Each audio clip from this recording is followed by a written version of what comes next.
মালদার এক রেশন ডিলারের বিরুদ্ধে উঠল গুরুতর অভিযোগ। অসংখ্য ভুয়ো রেশন কার্ড বানিয়ে রেশনের খাদ্য সামগ্রী আত্মসাতের অভিযোগ উঠল তার বিরুদ্ধে।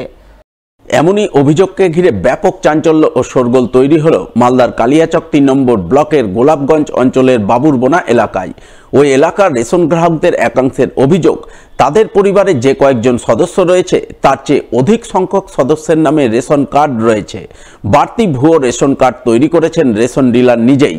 শুধু ভুয়ো রেশন কার্ড তৈরি করাই নয়, দীর্ঘদিন ধরে সেই সমস্ত ভুয়ো রেশন কার্ডের খাদ্য সামগ্রী তিনি আত্মসাৎ করছেন।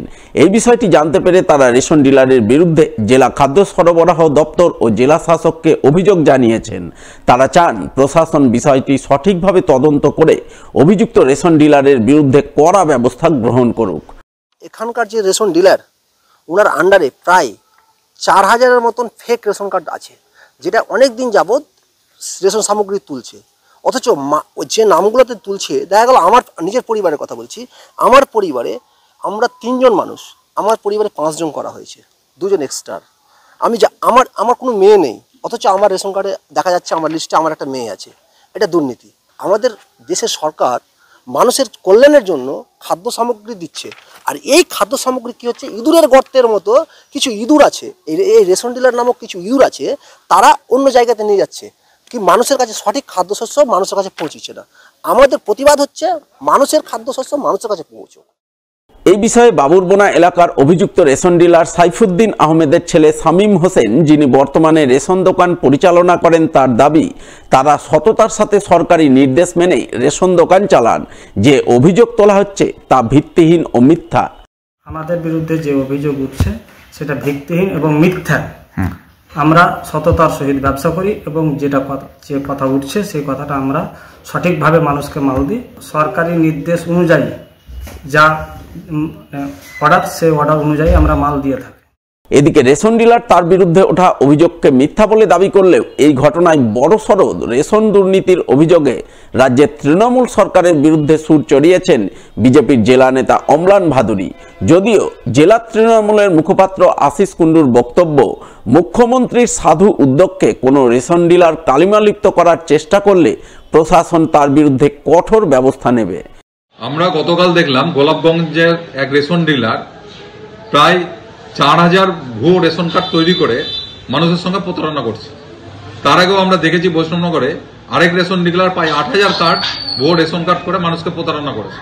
এর থেকে একটা পরিষ্কার যে সারা পশ্চিমবঙ্গে রেশন ডিলারদের সঙ্গে মিলিতভাবে খাদ্য দপ্তরের কিছু আধিকারিক, প্রশাসনের কিছু কর্তা মিলে এই দুর্নীতিটা করছে এবং এটা সমস্তটাই রাজ্য সরকার জানে, তারপরও কোনো ব্যবস্থা গ্রহণ কিন্তু আমরা দেখতে পাচ্ছি না। বাংলার মুখ্যমন্ত্রী জননেত্রী মমতা বন্দ্যোপাধ্যায় খাদ্য সাথী প্রকল্পে গরিব মানুষদের, প্রান্তিক স্তরের মানুষদের রেশন পৌঁছে দেওয়ার জন্য সমস্ত রকমের উদ্যোগ গ্রহণ করেছেন। মুখ্যমন্ত্রীর এই সাধু উদ্যোগকে, এই মানুষের জনহিতকর প্রকল্পে কেউ যদি কালিমালিপ্ত করার জন্য কোনো রেশনের ডিলার নোংরামি করে, অন্যায় আচরণ করে বা কোনো অপরাধ সংগঠিত করে, তাহলে কঠোর থেকে কঠোরতর শাস্তির দাবি আমরা আমাদের দলের তরফ থেকে জানাবো। এদিকে এই ঘটনা প্রসঙ্গে মালদা জেলা খাদ্য সরবরাহ দপ্তরের নিয়ামক জানিয়েছেন, অভিযোগ পেয়েছেন, সেই অভিযোগের ভিত্তিতে তদন্ত শুরু হয়েছে। তদন্তে অভিযোগ প্রমাণিত হলে রেশন ডিলারের বিরুদ্ধে আইনানুগ ব্যবস্থা গ্রহণ করা হবে। স্থানীয় তৃণমূল নেতার বাড়িতে হামলা ও লুটপাট চালানোর অভিযোগ উঠল আইএসএফ এর প্রধান ও তার দলবলের বিরুদ্ধে। পাল্টা তৃণমূলের বিরুদ্ধে মারধর, জোর করে আটকে রাখা সহ একাধিক অভিযোগ তুলেন আইএসএফ প্রধান। ঘটনাটি ঘটেছে মালদার কালিয়াচক থানার নওদা যদুপুর অঞ্চলে নয়াগ্রাম এলাকায়। জানা গেছে ওই এলাকার বাসিন্দা আমিনুজ্জামান এলাকায় তৃণমূল নেতা হিসেবে পরিচিত। সোমবার রাতে তার বাড়িতে নওদা যদুপুর অঞ্চলের প্রধান ও তার দলবল মিলে হামলা লুটপাট চালায় বলে অভিযোগ। তাই এই ঘটনায় তৃণমূল নেতার স্ত্রী সহ মোট 11 জনের নামে পুলিশে লিখিত অভিযোগ দায়ের করেন। আমাদের বাড়ি প্রথমে এসে লোক দরজা খুললো, আমাদেরকে ভয় দেখাচ্ছে, ধমকি দেখাচ্ছে, কোথায় লুকিয়ে রেখেছো, ওকে বের করে দাও। আমরা বলছি নেই। তখন ঘরে ঢুকলো, ঢুকে তখন বিছানা করে আলিয়ে সোফা ভেঙেছে, ফ্রিজ ভেঙেছে, টিভি ভেঙেছে, সোনা নিয়েছে, আমার টাকা নিয়ে লুটপাট করে নিয়ে চলে গেছে। যদিও অভিযোগ অস্বীকার করেছে নওদা যদুপুর অঞ্চলের আইএসএফ প্রধান আবু জাহেদ, উল্টে তিনি তৃণমূলের বিরুদ্ধে তাকে মারধর ও জোরপূর্বক কয়েক ঘন্টা আটকে রাখার অভিযোগ আনেন। দেখেন, আমি কালকে পঞ্চায়েত থেকে 4টার সময় আসার সময় আমাকে তারা রোডে ফেলে অনেক মার মেরেছে। আবার পুরো স্ট্যান্ডে হাজার হাজার লোক দেখেছে আমাকে কতটা মার দিয়েছে। আমাকে আবার 3 ঘন্টা কিডন্যাপ করে রাখা হয়েছিল মার দিয়ে। এগুলো সব ভিত্তিহীন, মিথ্যা করে কেস দিয়েছে। আর আমার গাড়ি ছিনতাই করেছে ওরা। প্রায় 8 বছর ধরে উত্তরপ্রদেশের জেলবন্দি মালদার এক পরিযায়ী শ্রমিককে দীর্ঘ আইনি লড়াইয়ের পর বাড়ি ফিরিয়ে আনলেন মালদার বিজেপি নেতৃত্ব। মঙ্গলবার বীরেন রায় নামে ওই ব্যক্তি মালদায় ফিরতেই তার গলায় ফুলের মালা পরিয়ে তাকে স্বাগত জানালেন পরিবারবর্গ সহ গ্রামবাসীরা। স্বাগতম জ্ঞাপন পর্বে হাজির ছিলেন বিজেপির উত্তর মালদার সভাপতি উজ্জ্বল দত্ত, বিজেপির জেলা পরিষদ সদস্য তারাশঙ্কর রায় সহ অন্যান্যরা। তারা সকলে মিলে ওই ব্যক্তিকে স্টেশন চত্বর থেকে বাংলা ব্লকের পাকুয়াহাট এলাকায় তার নিজের বাড়ি পৌঁছে দেন।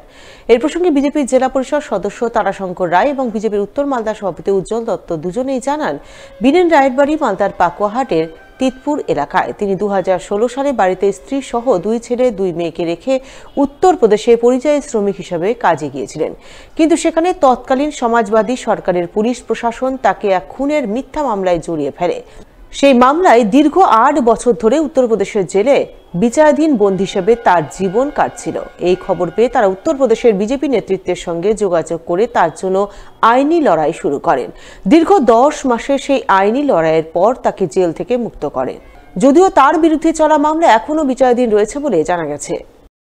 বীরেন রায়, তিনি পাকুয়াতে বাড়ি। পাকুয়া থেকে উনি পরিযায়ী শ্রমিক হয়ে গেছিলেন ইউপিতে।